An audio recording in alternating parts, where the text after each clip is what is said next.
bookshelf. So today's video you get to see me build these bookshelves because obviously they're already built, but I did vlog myself building them and you'll see that in a little bit, but I need to do an intro. So why do I have new bookshelves?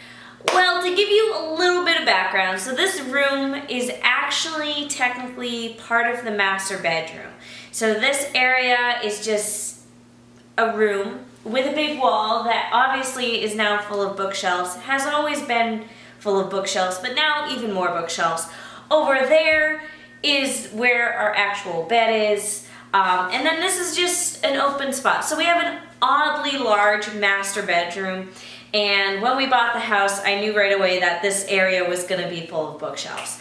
Now I'm telling you this because back in April, we had a big storm and one of the walls in our closet, which is right there, was squishy. And so we opened it up and revealed a bunch of black mold. So basically, ever since then, we've been, well, first off, we removed all the black mold, and then we took down anything that had water damage or just need to be replaced, rebuilt an entire portion of the roof because it had been initially built improperly, removed a skylight, which we think the skylight plus the improperly built roof was the reason why we had the water damage in the first place. We had to de-popcorn the ceiling because of, people popcorned it initially, and when you patch a hole, I for some reason thought it would be easier to remove the popcorn ceiling. That's not the case. It was the most pain in the neck process ever. But, so ceiling was de-popcorned. We had to re-spackle it and sand it God knows how many times to make it finally smooth again. Paint the ceiling, paint the walls. We haven't even finished painting this side of the room yet, but this side of the room is painted enough that we were able to rebuild these bookshelves. They're from IKEA. I believe they are the Hems shelves. I will actually leave a link to it because I adore these shelves. I think they're gorgeous. It's not made of plywood, which is why I chose this instead of the Billy shelves, because I've heard the Billy shelves warp a little bit over time when you put a lot of books on them. And trust me, these are gonna have a lot of books on them.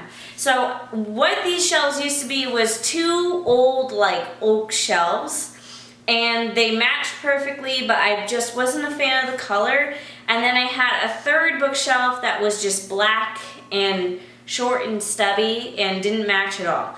So now we have 4 matching tall bookshelves that are gorgeous. So I guess you are more or less up to date, so let's get into the building.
Built the bookshelves, it's time to put the books back on the shelf.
I hope you enjoyed this video. Before I wrap it up, I do want to let you know that I just launched a new sheet of stickers on the booklaunchplanner.com. So these stickers are designed so they're just cute, fun, and colorful, so you can schedule in your writing time.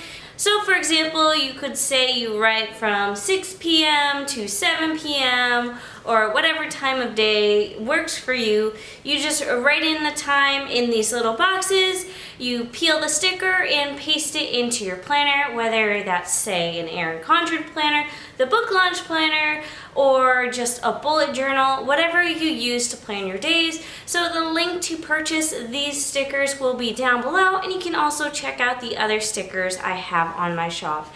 Thank you all for watching this video. If you enjoyed it, let me know. If you want a bookshelf tour, which I'm probably going to regret even suggesting that, let me know. I will go through every single book if you so please. But yeah, so that's it for today's video. If you want to catch up with everything I'm up to, make sure you subscribe to my newsletter, which will be linked down below. When you subscribe, you get access to printables, webinars, and excerpts of all of my books. Thank you all for watching. Be sure to give it a thumbs up and subscribe.